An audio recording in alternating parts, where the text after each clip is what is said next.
अगर आप भी यूपी बोर्ड के छात्र हैं तो ये वीडियो आप सभी के लिए बहुत ही इम्पोर्टेंट है। इम्पोर्टेंट इसलिए है क्योंकि इस वीडियो में हम आपको बताएंगे कि बोर्ड एग्जाम में बोर्ड की कॉपी पर अपनी सभी एंट्री किस तरीके से फिल करें। साथ ही साथ हम आपको बताएंगे कि जो आपको OMR शीट मिलती है उसे कैसे भरना है। क्योंकि देखो हाई स्कूल की परीक्षा में जो 20 क्वेश्चन आते हैं आपके ऑब्जेक्टिव टाइप, उन सभी के आंसर आपको OMR शीट पर देने होते हैं और इसमें आपकी एक गलती से आपके 20 नंबर तक का नुकसान आपको हो सकता है।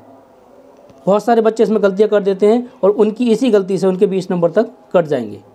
तो चलिए इस वीडियो में हम आपको डिटेल से बताएंगे कि OMR शीट कैसे भरनी है और बोर्ड की कॉपी पर एंट्री कैसे फिल करनी है। तो चलिए वीडियो को शुरू करते हैं। अगर आपको ये वीडियो अच्छी लगे वीडियो को लाइक करना, चैनल को सब्सक्राइब करके बेल आइकन को दबा लेना, जिससे हमारी आने वाली सभी वीडियो का नोटिफिकेशन आप तक समय से पहुँच जाए। तो चलिए पहले हम बात कर लेते हैं कि बोर्ड की कॉपी किस तरीके से हमें भरनी होती है। तो देखो जो आपको एग्जाम में कॉपी मिलेगी उसका प्रारूप बिल्कुल ऐसा ही होगा। ठीक, उस कॉपी पर आप यहाँ पर देखेंगे तो यहाँ मोहर लगी मिलेगी केंद्र व्यवस्थापक की और केंद्र की। ठीक, तो यहाँ आपको कुछ नहीं भरना है। देखो आपको कहाँ से एंट्री फिल करनी है, ये लिखा है कि परीक्षार्थी सभी प्रविष्टियाँ शुद्ध एवं स्पष्ट रूप से स्वयं भरे। तो केवल आपको यही कॉलम भरने हैं। तो देखो पहले नंबर पर क्या लिखा है कि परीक्षार्थी का अनुक्रमांक अंकों में। ठीक, तो देखो हमारे पास एक पुराना पेपर पड़ा है, अब इस पे देखेंगे। ठीक है, मान लो बच्चे का अनुक्रमांक ये लिखा है। ठीक, तो हमें क्या करना है, देखो अंकों में लिखा है तो अंकों में यहाँ लिख देंगे कितना है। देखो 2 2 3 5 8 7 6 5 5 4। ठीक, हमने क्या करा, अनुक्रमांक लिख दिया अंकों में। अब नीचे लिखा है परीक्षार्थी का अनुक्रमांक शब्दों में। तो देखो कुछ बच्चे क्या करते हैं, इसे शब्दों में इस तरीके लिखते हैं कि इकाई, दहाई, सैकड़ा, हज़ार। ठीक है, इस तरीके से। तो ऐसा नहीं करना है आपको। आपको क्या करना है, देखो तरीका वो भी सही है लेकिन हम जो बता रहे हैं आपको ऐसे करना है, वो तरीका ज़्यादा अच्छा रहेगा आपके लिए। देखो जो डिजिट है आपका कितना है, 2, तो 2 को लिख दो 2 इस तरीके से। ठीक, शब्दों में लिखना है 2, आगे भी 2 है तो लिख दिया 2, फिर 3, फिर 5, फिर 8, फिर दे रखा है 7, फिर 6, फिर 5, फिर 5 और फिर लिखा है 4। ठीक, यानी जो अंक दे रखा है उसको बस हिंदी में आपको ऐसे ही लिख देना है। बात क्लियर। चलिए आगे बात आती है विषय की। तो देखो विषय में अगर मान लो आपका हिंदी का पेपर है तो आप लिखेंगे हिंदी, या जिस भी सब्जेक्ट का पेपर होगा उस सब्जेक्ट को आप यहाँ लिख देंगे। ठीक, विषय हो गया आपका हिंदी। ठीक, इसके नीचे आती है बात प्रश्न पत्र। तो बहुत सारे बच्चे इसमें कन्फ्यूज हो जाते हैं। तो प्रश्न पत्र का मतलब ये है कि इस विषय के कितने पेपर हो रहे हैं। अगर आपका इसका एक ही पेपर होना है हिंदी का तो यहाँ लिख देंगे आप केवल। ठीक, क्या लिखेंगे, केवल। अगर इसके 2 पेपर होते तो आप लिख देते प्रथम और द्वितीय करके। ठीक है, चलिए आगे हम बात करेंगे प्रश्न पत्र पर अंकित संकेतांक। तो देखो संकेतांक होता है पेपर पर ये जो पड़ा होता है कोड। ठीक, इस कोड को बोलते हैं संकेतांक। तो इस पेपर का जो कोड है, जिस भी विषय का आपका पेपर होगा उसके ऊपर ये कोड पड़ा होगा। इस कोड को आप क्या करना है, इस बॉक्स में आपको फिल करना है। ठीक, तो इसका कितना था कोड, 801 HE। तो मैं लिख दूंगा 801 और HE। ठीक, इस तरीके से हम इसे फिल कर देंगे। ठीक है, नीचे बात आती है परीक्षा का दिन। तो देखो जो परीक्षा हुई थी हिंदी की वो किस तारीख को हुई थी, 22 तारीख को, यानी दिन क्या था, बृहस्पतिवार।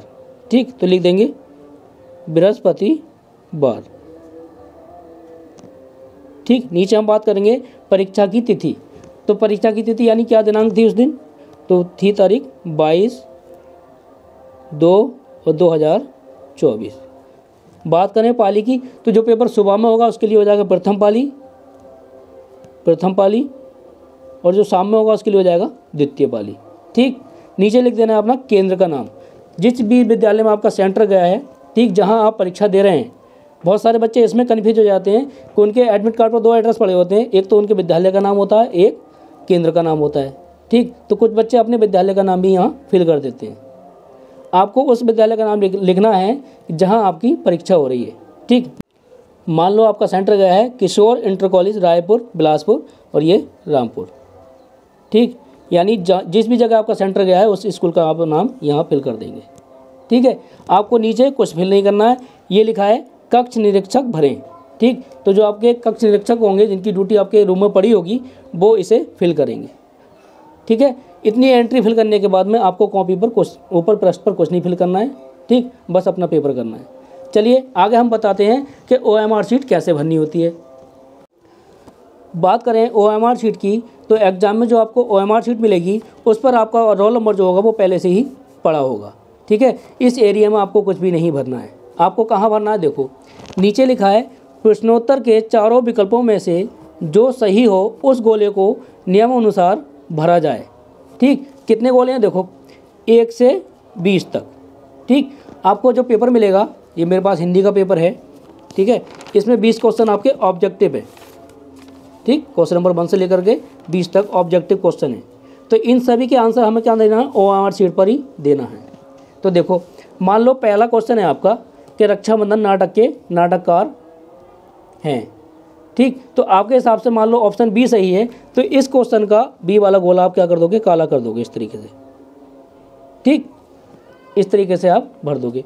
मान लो दूसरा क्वेश्चन है आपका कि रामधारी सिंह दिनकर की रचना है, तो देखो इसका जो राइट आंसर हो जाएगा वो ऑप्शन ए है। तो इसके लिए क्या हो जाएगा, इसका जो सामने वाला गोला है ए वाला उसे आप काला कर देंगे, यानी जिस क्वेश्चन का जो विकल्प सही है वही गोला आपको यहाँ पर काला करना है। समझ आई बात। चलो एक और देख लो। जैसे मान लो तीसरा क्वेश्चन है कि राग दरबारी रचना के उपन्यासकार हैं, तो इसका जो आंसर है वो बी है। तो तीसरे का क्या हो जाएगा, बी, ठीक। तीसरे का बी वाला गोला हम काला कर देंगे। इसी प्रकार चौथा क्वेश्चन है, तो इसका जो डी आंसर है तो चौथे का हम कर देंगे डी काला, ठीक। पांचवें का क्या है, पांचवें का डी है, तो पांचवें का भी हम डी ये काला कर देंगे, ठीक। इसी तरीके से आपको क्या करना है, सभी क्वेश्चन जो आपको दे रखे हैं 1 से 20 तक, उन सभी के आंसर इसी OMR शीट पर देने हैं। इतनी बात समझ आ गई होगी। चलिए आगे हम बात करें। ये लिखा है प्रश्न पत्र मार्का सीरीज। तो देखो इस पर क्या लिखा, पहला अक्षर और दूसरा अक्षर। तो ये कहाँ से देखना है, ये देखना है आपको जो पेपर मिलेगा, पेपर पर जो कोड है, जैसे इस पेपर का कोड है 801 HE, ठीक। तो इस वाले कोड को आपको देखना है। पहला अक्षर क्या है इसका, H है, तो H लिख देंगे इस वाले गोले में, ठीक है। दूसरा अक्षर है E, तो E लिख देंगे यहाँ पर, ठीक।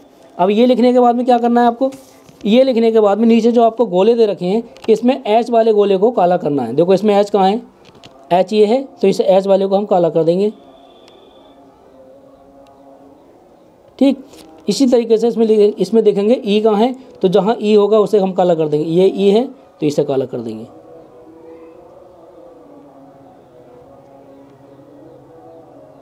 ठीक है। इतनी बात हो गई। आगे हम बात करेंगे। देखो नीचे लिखा है परीक्षार्थी के हस्ताक्षर। तो देखो जहाँ लिखा है परीक्षार्थी के हस्ताक्षर वहाँ आपको अपने साइन कर देनी है, जो भी साइन आपके होंगे, ठीक है। यहाँ कुछ नहीं करना है, यहाँ करेंगे कक्ष निरीक्षक, ठीक। चलो नीचे हम बात करेंगे। ये लिखा है चित्रकला विषय हेतु। तो ये हर पेपर में नहीं करना, केवल किसके लिए, चित्रकला विषय के लिए है। जिनका आलेखन है वो आलेखन को काला कर देंगे, जिनका प्रावैधिक भाग है वो 2 वाले को काला कर देंगे। मान लो आपका आलेखन है तो आप आलेखन वाले गोले को काला कर दोगे इस तरीके से, ठीक। और ये कब करना है, ये करना है केवल चित्रकला के पेपर में, बाकी किसी पेपर में इसे कुछ नहीं करना है। चलिए अब बात आती है नीचे, ये दे रखा है क्या, अब इसमें क्या करना है। देखो ऊपर हमने क्या करा था, जो क्वेश्चन था उसके आगे जो गोला था उसे काला किया था। अब नीचे करना है कि मान लो प्रश्न नंबर 1 है आपका। अब प्रश्न नंबर 1 का कौन सा गोला आपने काला किया है भाई, 1 का किया है बी, तो इस 1 का लिख देंगे, इसके जो उत्तर लिखेंगे इसमें लिख देंगे बी। यानी जिस भी क्वेश्चन का जो गोला आपने काला किया है उसे आप यहाँ लिख देंगे। दूसरे का कौन सा किया था, दूसरे का किया था ए, तो लिख देंगे दूसरे के आगे ए। इसी प्रकार तीसरे का क्या था बी, तो तीसरे का बी लिख देंगे। चौथे का क्या था डी, तो चौथे का डी हो गया। पाँचवें का डी, ठीक। इसी प्रकार आपसे 1 से 20 तक क्वेश्चन के आंसर आप लिख देंगे। इतनी बात क्लियर। नीचे आता है फिर परीक्षार्थी के हस्ताक्षर, तो यहाँ आपको फिर अपने साइन कर देने हैं। उसके साथ इधर देखेंगे तो इधर मिलेगा आपको वही प्रश्न पत्र मार्का या सीरीज। तो पहला अक्षर क्या था इसका H, तो लिख देंगे H। दूसरा क्या था E, तो ये लिख देंगे E, ठीक। इस तरीके से आपको OMR शीट भरनी है।